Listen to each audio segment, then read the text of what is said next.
Ed, thanks for your time. I want to talk really about, I know we've gone over it before, I want to talk about this rivalry. It's almost like a family rivalry. The House of Hearn, the House of Warren, and suddenly here we are in Saudi, 5v5. I'm still struggling, and I've asked that question 20 times. It's surreal, really. I mean, I kind of accepted the fact that after 15 years, we were going to spend our whole lives apart, right? Our whole career paths apart, because after 15 years, you're not just going to suddenly wake up one morning and say, do you know what, I think I'll reach out to Frank Warren. Because it was that kind of rivalry. And, a lot of it is built through the media. A lot of it is built through YouTube outlets and clickbait and he said that. And, Eddie Hearn said this about you. What have you got to say? Yeah. And vice versa. And coming through, Frank is a great grinder. And he'll grind you down and he'll put the pressure on. And, I felt that coming through because he made me question many times if I actually wanted to be in this game. And that's what he does very, very well. Tries to break you. So once you come through the other side of that, you still remember that.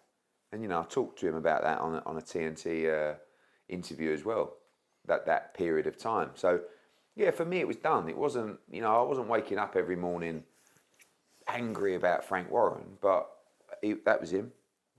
That was TNT. I'm over here. This is DAZN.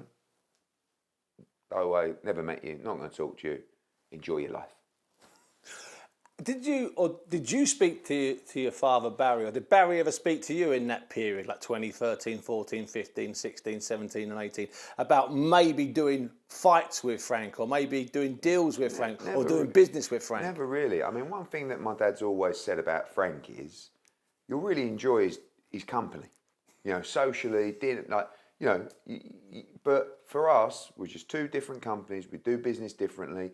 But you have to remember as well that the growth of both companies has been quite amazing, really. I mean, the reality is that Frank Warren and my dad, for a long period of time, struggled. Especially coming through the recession, coming through the 90s.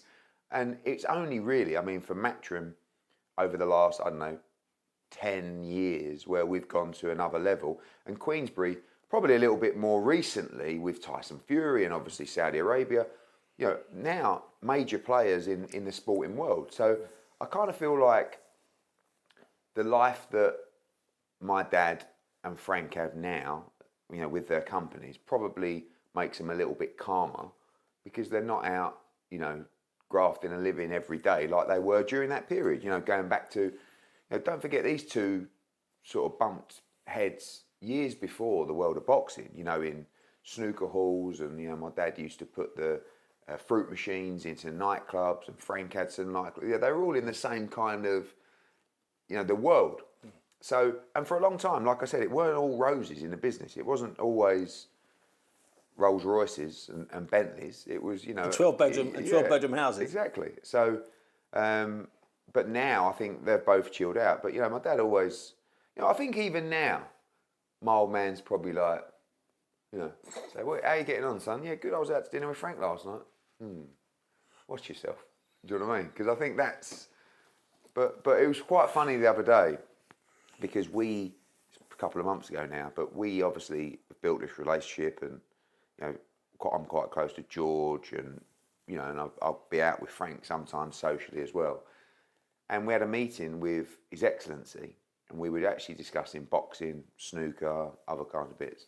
And my dad came with me to the meeting and Frank was there. And those two met. And I don't think those two have had a conversation for, forget 15 years. Wow. Longer than that. And it was quite funny, really, because they kind of sat down. It's like, hello, how are you? And it was two, don't mean to be disrespectful, but there's two guys in their 70s, almost sitting down having a chinwag about the past. The golden days. Like school, being at school. Oh, do you remember when, oh, is he still around? Like that kind of conversation. So it's just quite funny how life passes you by. And I think the biggest lesson I've learned out of all of this is probably life is too short, And it was quite funny seeing them together. Almost like, how are you getting on kind of thing. But it was nice. Ed, since you've sort of started working together, you know, you're still your fighters have gone to him, and his fighters have gone to you, or they're going. There's rumours, all sorts of stuff. So it's still not. Oh, yeah. You know, it's not just one big group. You know, it's not a one big banner at the moment. You're still separate two entities.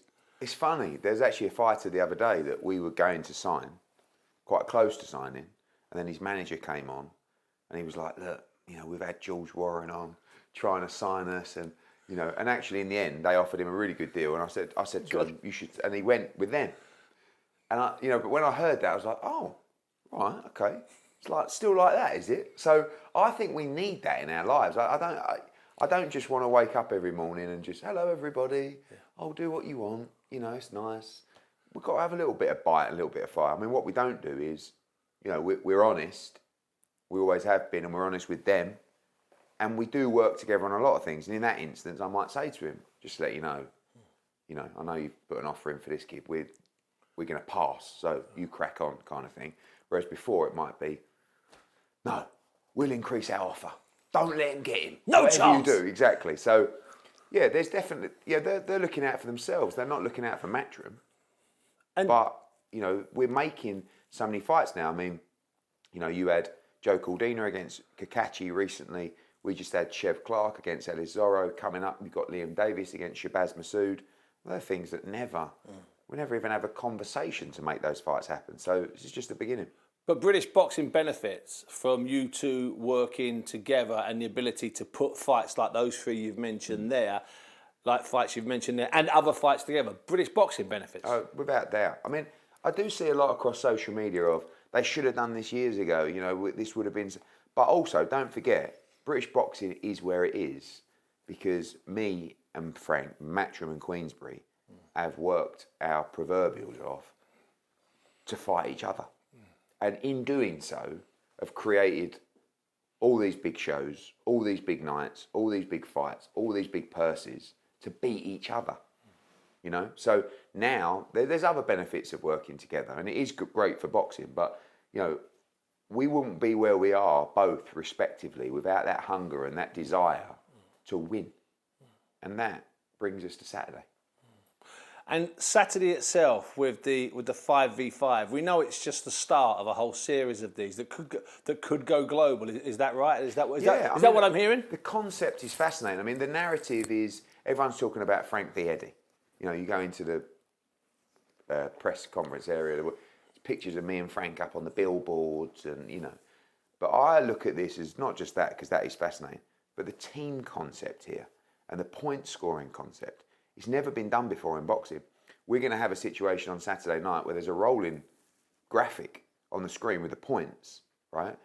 And every fight changes. You've got the captain's pick. All of a sudden, you know, Craig Richards wins, Ray Ford wins, and then Shiraz wins by knockout for double points. They're in the lead. They're 2-1 down, but they're in the lead. And then we're all on Deontay Wilder in the last fight, like a Ryder Cup, trying to see our star come and make birdie down the last. That concept is fascinating. And you know, because we've just been downstairs having a coffee and everyone's been debating, what do you think the score's going to be? When have we ever had that before in boxing? So this event has got so much, the rivalry, the incredible matchups, the point scoring systems, the dynamics, you know, people wearing tracksuits. Or not wearing tracksuits. Yeah, exactly. You know, and there is a huge will to win here, not just for their own individual careers, but for their respective teams. Now, when it was put together, we were led to believe there'd be a load of secrecy done. How secret was it? And you can tell us now. We're there. We're 5v5. I mean, were names plucked out of a hat, or was there a little bit of back channels? I still like the idea of it. Don't worry. So I like the idea of the secrecy. It's friendly, but it's also hilarious because the matchups. Every matchup is 50-50, which is the most incredible thing. 5 world-class matchups where you really can't pick them. That's so unusual on a night of boxing. But when we're picking the weight classes and the fighters, no one wants to be in a one-sided fight.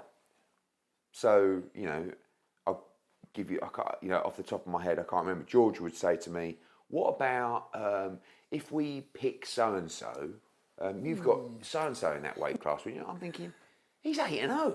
Your boy's a world champion. And then I turned around and said, you know, they said, I don't know, Sam Noakes or Mark Chamberlain. I said, oh, the only lightweight I've got really is Andy Cruz. And they went, we ain't doing that one. So it was like, it wasn't just like, we had to, a lot of the actual picks were left to the last minute, and so I was surprised. There was no actual confirmation, but we had the conversation to make sure that the fights were compelling and we were comfortable to put our guys in. Yeah. Don't forget, we still have an obligation to our fighters to bring them through in the correct manner and make the right fights for them.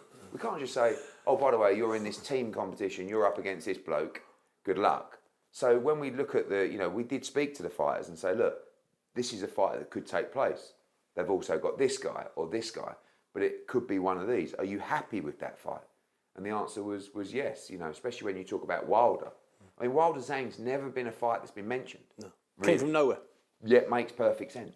Yeah. So, and the other fights as well, like, you would never get Hamza Shiraz against Ammo Williams. No chance. Like, that's the most random but perfect fight ever.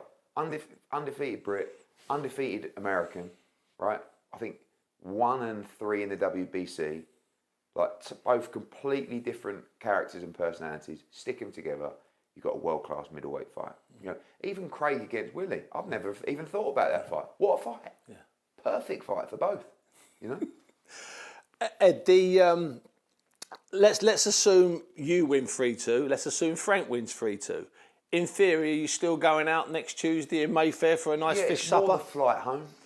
I might have to change the route, to be honest with you, because I don't know if I can go to that airport with all the Queensberry lot, because this actually means a lot to our company. Like, even our team, by the way, our employees, like, they're all desperate to win.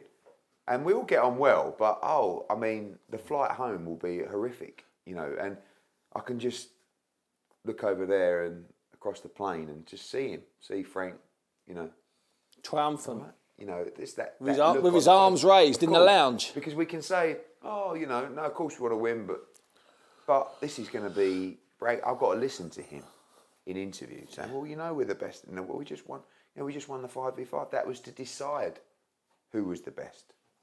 Oh, it's going to be tough, it's actually making my skin crawl talk about. But well, can we move on? Please? There is a way around that. There's a £199 fare via Istanbul on Wizz Air. I'm just saying, so there's a couple of seats on it for you. To avoid Frank Warren's gloat of victory, I don't care if it's Wizz Air. I don't care if I'm walking. I will be there. I can't go on that plane home with him if he wins. The 5 fights. Right now, how do you see them? Yeah, so, it's difficult for me to go for anything else other than 5-0. But when we talk about the fights, I think Craig Richards against Willie Hutchinson, a brilliant matchup. Willie Hutchinson has had so much promise, great amateur, but Craig has boxed at that level. Barry Jones made a good point. He did lose at that level. He lost 115, 113 to Dimitri Bivol in a close fight. Great fight with Joshua Buatsi at the O2.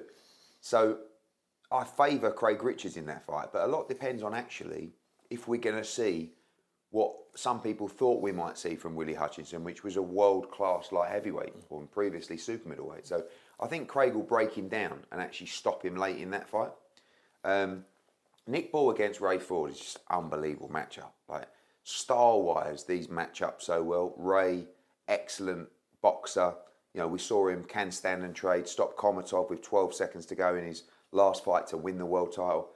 You've seen the promos. I'm a Nick Ball fan. Relentless, actually smarter and cuter than people think. Good movement as well. I think that'll be a 12-round war. And I think, obviously, Ray will take it. Shiraz against Ammo. I granted we're the underdog in that fight. But I said to Frank the other day, who has Shiraz beat? Oh, well, he beat Liam Williams. I said, come on. Liam Williams was done years ago. Yeah, but he took him out in style. Yeah, he did, but I don't think we can learn too much from that. Bradley Skeet. That was a backwards and forwards fight. He hit Skeet on the floor. The fight changed. He was getting outboxed till that moment. Dmitry Mifanov in Poland. All right, yeah, look, I like Hamza. Nice kid. Frank says he's the Thomas Hitman Hearns. Well, I've got Marvin Hagler on the other side, and his name is Ammo Williams. That is going to be a 4 or 5 round shootout. And I just see that tall Hamza Shiraz pulling back, chin up in the air, Ammo coming over, tiger tail or not, and knocking this bloke out on Saturday night. Hrgovic against Dubois. I think Hrgovic is a strong favourite in that fight. Although Daniel looks great. I just think, but again, like Willie Hutchinson, the promise of this guy over the years has got to become a realisation on Saturday night. I just think he's too good. I think he stops Daniel Dubois. And listen, Wilder against Zhang, who has a clue? I mean, two of the biggest punchers in the division. People talk about, is Wilder back? Is he this? Is he that? Let's be honest. The only thing that matters is who lands first. Because whoever lands first in that fight clean, for me, the fight's over. And obviously, we're praying that's our skipper, Deontay Wilder.